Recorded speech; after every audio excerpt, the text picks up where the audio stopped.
overweight X shares and neutral on China's A shares. Why is that? Comparing the offshore Hong Kong listed X shares versus the domestic A shares, in fact, both category of China shares are quite attractive value as compared with the historical average. But we do see a more attractive investment outlook for X shares.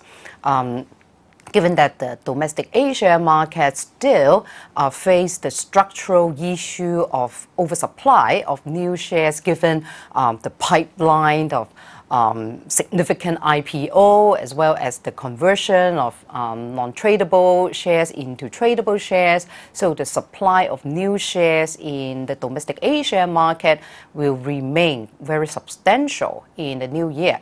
Although the macro driver and investment sentiment has notably improved in the domestic stock market, this will bring trading opportunities from time to time. But for more sustainable uptrend in the equity market, I would see a better outlook for X shares versus the A shares.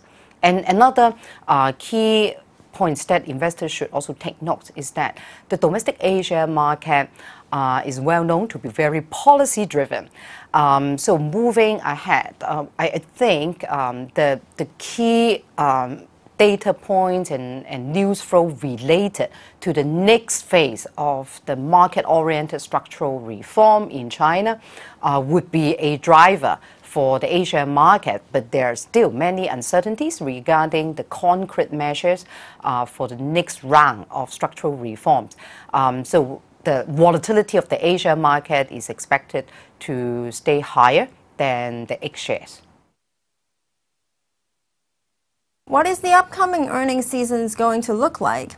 Asian earnings momentum showed further signs of bottoming in the third quarter of 2012. I think the earnings downgrade cycle of the Asian market is showing clear bottoming signs, because we have already seen the consensus 2013 EPS of the Asian market staying flat for 4 consecutive months. So this shows that a firm bottom seems to be in formation for the earnings cycle, and the next step that investor would like to see is an uptrend in consensus EPS revision.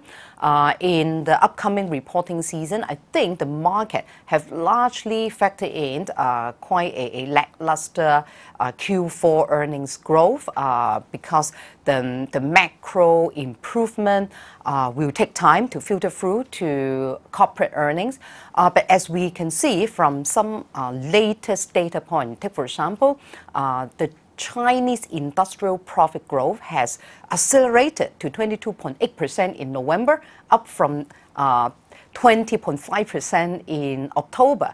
And the uptrend in Chinese industrial profit growth is an indicator to show the macro improvement is starting to filter through into corporate earnings.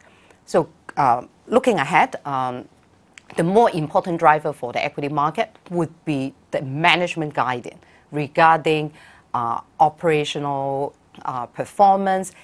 In 2013, the sales and profit target of company for the new year would be a key data point for equity investor to watch out in the coming weeks.